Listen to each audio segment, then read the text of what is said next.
Have you been wondering where you should buy a rental property? In today's video, I'm going to compare Dallas, Texas versus Fort Worth, Texas, and which market makes the most sense right now in 2026 for investment properties. So let's get started. So in 2026, if you're looking at real estate investing as your go-to for, getting off of the paycheck, hamster wheel, I call it, employment dependency, and you're looking at real estate investing, then it makes more sense right now to look at if you're in the DFW area. Let's look at Dallas versus Fort Worth. So I wanted to give an update, market update, if you will, so that you can kind of compare for yourselves. So this is going to be data-driven information that I've taken and put together in this presentation for you. So let's look at what city might be bigger. Okay, well, not everything is, if it's bigger in Texas, doesn't mean it's bigger where you should be investing, right? So let's look at the size of Dallas outweighs the size, outweighs, I don't know if that's a right word to use, but is a larger metropolitan area as far as number of people, I guess, than the Fort Worth area. So what you'll want to do is kind of look at the area that you want to invest in, and does Dallas or Fort Worth. So just because Dallas is bigger doesn't mean it's the better place to invest. But I don't know yet. Let's see. We have to walk through the numbers, right?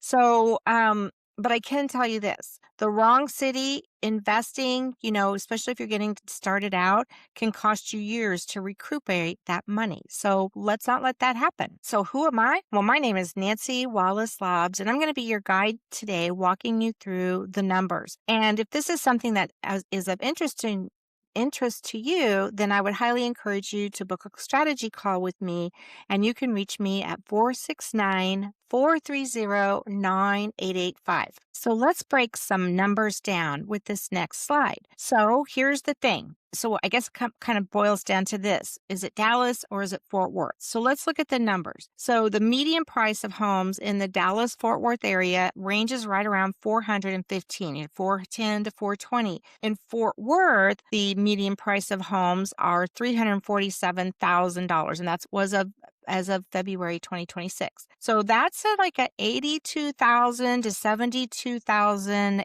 gap in how much money that you would be spending, Dallas versus Fort Worth. Now, for new investors, really anyone, I've been investing for a long time. So the entry price, meaning the price that you're going to purchase that property, is, $62,000 to $72,000 is actually a lower purchase price in Fort Worth. And that's just not a number. It directly impacts your down payment, the reserves you have to have on hand, reduces the cost of mistakes, right? So I think earlier I said 82,000, but 62,000 to 72,000. So that's kind of what we want to look at, right?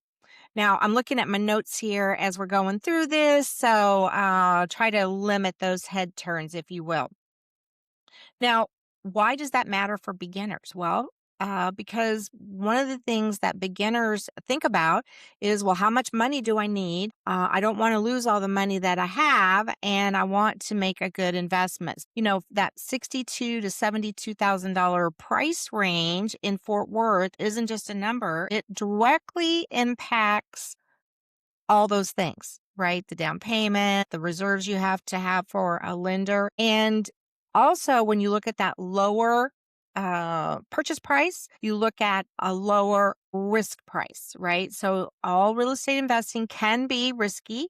So what you want to make sure of is that you're getting the information that lowers the risk. I always talk about minimizing the risk, right? Now, one thing about when you're looking at investment properties, for this purpose, this video, I'm talking about specifically buying investment properties, single family homes for buy and holds, right? So when I'm looking at that, what I also want to look at is rents. How much rent am I getting over in Dallas on average? How much am I getting over in Fort Worth?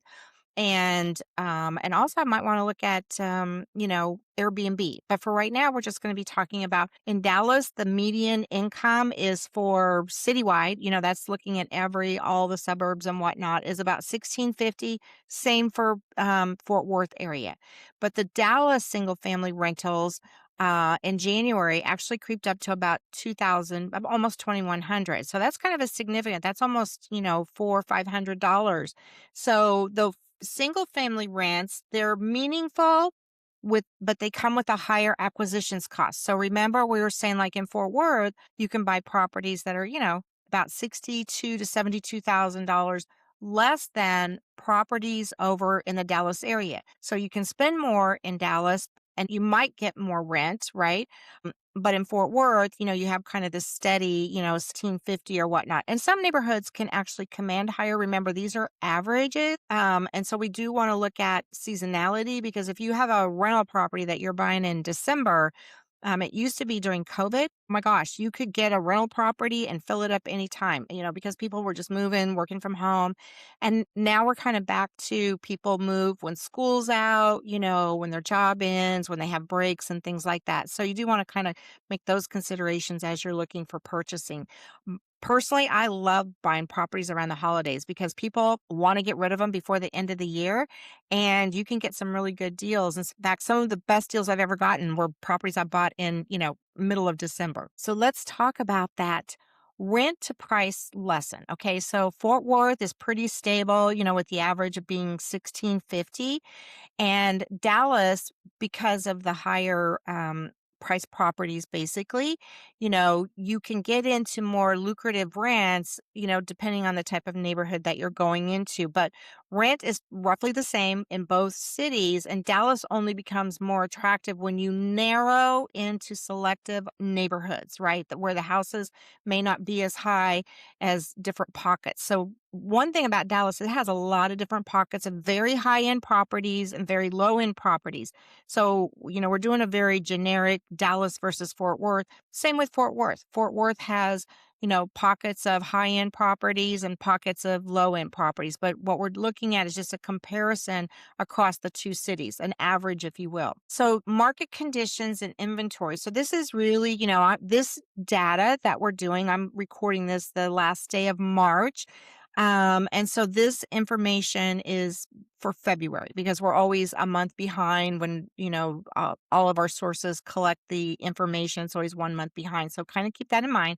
So market conditions and inventory can change over time, right? Over time, usually not so much month to month, maybe a little bit here and there. But Fort Worth was definitely a buyer's market, meaning that there was a lot of properties on the market, a lot of inventory, 50 days or more. I personally just came across a property that, I got the seller to come down $20,000 because, days on market are like 90 in the area. And it's it's a very highly rentable area, but trying to flip a property, you're going to wait an additional 90 days. So we labeled Fort Worth as a buyer's market. Now, Dallas was even slower. Okay. You can see 76 days on market average, and those are considered good measurements of market shifts. So a year ago, we saw less days on market. We call it days on market. And so you're seeing like the days on market are actually creeping up. But it depends on the price point of the house, right? So what we've seen in the past is usually higher end homes sit on the market a little bit longer, but there's actually been a shift where those homes are kind of moving a little bit faster. But then the lower end homes, and we're going to call those like under 250,000, they usually just fly off the shelf, except for a particular neighborhood that I just happened to be working in. I noticed that the days on market were almost 90. So, you have to kind of look at what's going on in the economy, how people are looking at interest rates and that kind of thing as well. So days on market is just one metric to determine what the inventory situation is in DFW/Fort Worth as an investor. So we talk through what are all the metrics that we should be looking at, but definitely as an investor, I love a buyer's market. The longer the days sit on market, so you have to think of it as a mindset, a mind shift, right? So if you're a seller trying to sell your home, obviously you want it to be a seller's market. You can sell it fast. You can, get multiple offers. But in a buyer's market, that actually works better for investors because we can pick up deals better. We can get a better price on the house. So our entry point into the property is a lot lower in a buyer's market. And that's just the way it goes. So we talked about different metrics, right, for buying single family homes. So the next one I'm going to go over briefly is about vacancy and rental demand. So it's great, if you can get a property, off market property, you get a great price on it. But if you can't rent it, or you think that you're going to rent it for, say 1650, but it sits on the market for 30, 60, 90 days, that's actually going to be costing you money, right? Because you're going to be paying for all the utilities and the maintenance and upkeep, property taxes and insurance. So in the metro area of Dallas, the vacancy rate actually rose up to 10.5%. Okay. So what that means is it's a tenants market, if you will, meaning that tenants have more options because there's more inventory, right? When you have a 93% vacancy occupancy rate, what that means is that you have to price strategically for rents, right? So you can't be the highest one on the market, or because you might not get someone in there.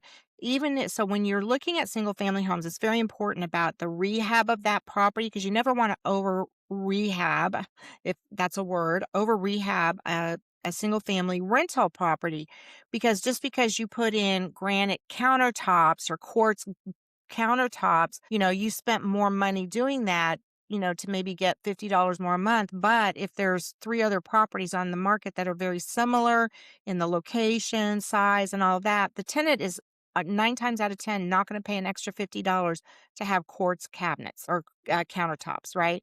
So, the bottom line is that you don't want to just buy anything in the DFW area, right? You want to kind of think strategically about not only price, but also how long is it going to take you to rent that property. Another factor as an investor is, okay, not only do we want to get a good deal on a property, we want to make sure that we can rent it, but we also want to buy in appreciating areas. Like, where is growth happening? So this next information comes from the Bureau of Labor Statistics, and clearly Fort Worth is outperforming right now the Dallas market in terms of job growth, right? Which is really great. And you can narrow it down. We're just going into housing markets right now, but one of the things that I look at is I use a heat map, and I kind of look at, where's the activity happening? Where are the employers moving? Because as employers move, so do tenants, right? When you see movement of employers, Fort Worth actually had almost a 10% growth increase in jobs, which Dallas only had, not even 2%. So that tells me that people are moving to the Fort Worth area, probably because it's more affordable, right? I mean, we just saw that where the average price of homes in Fort Worth area is about $62,000 to $72,000 less than the Dallas Fort Worth area. So that's just something to kind of keep in mind when you're looking at investment properties. So there's a whole lot of things that go into investment properties, right? So I'm not saying you shouldn't buy in the Dallas area, right? There are great pockets of great opportunities for investors, but it is neighborhood specific, right? And I'm talking to the investors right now who are looking for single family homes, right? So there's an area of Dallas called Hyde Park, very nice, very high end, right? So those numbers are not what we're going to be talking about today. So you might look at, a suburb like Oak Cliff, right? So there's still a lot of older homes there. It is going through some kind of renovations and whatnot, but there's kind of a thriving community down there. There's stuff to do. And so it does make good. It's close to a lot of transportation. So it does make a good area, and the homes are still affordable there, right? That you can buy as an investment property. You can look at Southeast Dallas, right? So the median house prices over there are around $265,000, and rents go for $1,800. So we're doing a very broad Dallas versus Fort Worth kind of market update. But it's just to kind of give you an idea and start you thinking about, okay, if I'm buying my first rental property, and I live in Dallas, maybe I don't want to live, don't want to necessarily buy here. There's still great deals to be had in Tarrant County. So, and that's the other thing. Look at Dallas County versus Tarrant, and that's kind of what we're doing today. So, we're also talking about the pros and cons of the market, right? So, you know, giving a market update based on 1 month, but we could probably, next month when we'll look back at March, are we going to see really any big changes? So, so there's still risk in both cities. Dallas has higher entry points, but you might be able to get more rent. Where Fort Worth, you can get in lower amount as far as the price point of a property, but the rents are kind of static. They haven't really gone up that much. So when you really dive into it, it really comes down to neighborhoods, right? So one neighborhood in Dallas is going to be better than maybe another neighborhood in Fort Worth and vice versa. So you really have to kind of drill down. It's very hard to say, okay, Dallas, let's go. Fort Worth, let's going to go. Now, I can say this. I live in Frisco, Texas, which is, I guess it's not really considered Dallas or Fort Worth, and it's a very high end kind of place. And so we might do something about, how do you buy investment properties in Frisco or Plano or whatnot. So for this video, we're just looking at, if you're an investor and you're looking at Dallas and Fort Worth, the reason I wanted to do this video was because there's more properties, more availability, more opportunity than if you try to target Frisco or Plano for a first time real estate investor. So on single family homes. So that's kind of the point is like, okay, well, these are all the factors. It's not just, okay, this zip code or that zip code. We have to kind of look at the whole overall, what is happening in that area. So the bottom line is if you're new to real estate investing, you know, I would say let's start in the Fort Worth area. Let's kind of check it out because why would I say that? Well, number one, it's a lower price point for you to, look at 3-bedroom, 2-bath homes. You're going to look at finding properties that are about an average of $62,000 less than you would pay in the Dallas Fort Worth area. Okay, so that's one. Two, we know that the rents are pretty steady and the days on market for rents were, a little bit better than they were over in Dallas. And there was more job growth happening last month in the Fort Worth area. So Dallas is not a no-go. I don't want to discourage you from looking in Dallas. We would just want to be more we would want to be more centric on neighborhoods. What neighborhood should you target? So when I do my marketing, that's exactly what I do. I look at a heat map and I say, okay, I'm going to go after this area because that's where the affordable investment homes are going to be, right? That's what I want to do.